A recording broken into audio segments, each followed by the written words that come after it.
Have you ever sat in front of a client with a proposal you thought was ready only to realize you forgot a section or two? Yeah, I've been there too. And that's exactly why we designed this page the way we did. On the last screen, we had you break the project into work areas. In this case, a patio area and a garden area. Now we're going one level deeper, breaking each area into the specific sections it contains, like paver patios, water features, planting beds, or lawn. Why this matters is this step helps you double check everything so you don't miss anything when building your proposal. The software comes preloaded with templates for most common landscape elements. So all you need to do is review the list and check off the sections that apply. It's a simple step, but it dramatically reduces the chance of overlooking something important. Let's pull up the design we're going to be using for this proposal. Now, everything you see inside this blue limit line will be included in the patio area of the proposal. Everything inside the red limit line will be included in the garden area proposal. Now, here's what we see in the patio area. We're going to be removing the existing landscape. There's going to be some beds that need to be installed, some lawn repair. There's a gravel walkway that goes from the patio back to the front yard, edging around the beds. There's a small retaining wall right here. Irrigation is going to need to be repaired and installed in the beds, and there's a fire pit. Now, a quick note, even though we're working off a design here, this process works exactly the same if you're on site using a measuring wheel or a digital device like Mosier. Now, let's add the sections to the proposal. We'll start by adding sections with beds. Then we'll click on lawn, removal, there's plantings. And for the patio, we're going to give the client an option. One option will be for concrete and the other for pavers. There's a gravel walkway, and even though it's not labeled, we know that the ground slopes, so we're going to add some build-up section to prepare the base for the pavers. We'll add edging. There's a retaining wall in here.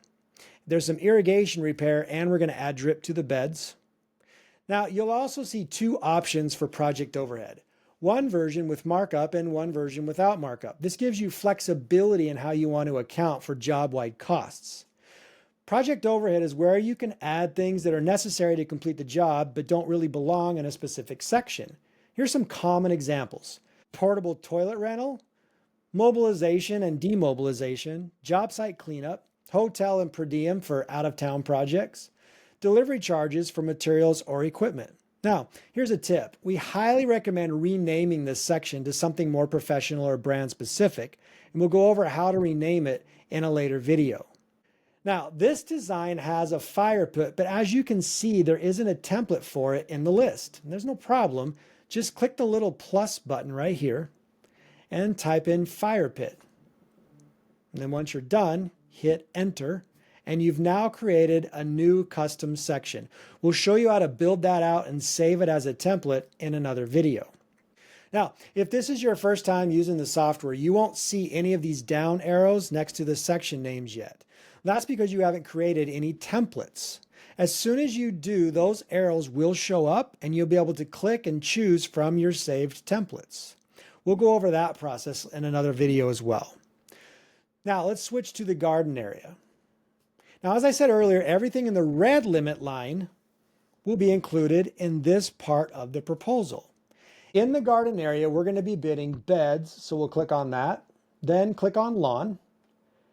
We're going to have some removal of the existing yard and some plantings, a small paver landing, so we're going to click on pavers, a gravel walkway from the grass area to the back gate, and a couple of raised garden beds right here. Now, I'm not going to add project overhead to this work area because we already included it in the patio area.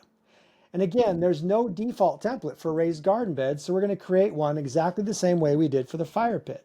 Just click on the plus button, type in raised garden beds, and hit enter, and now you're good to go.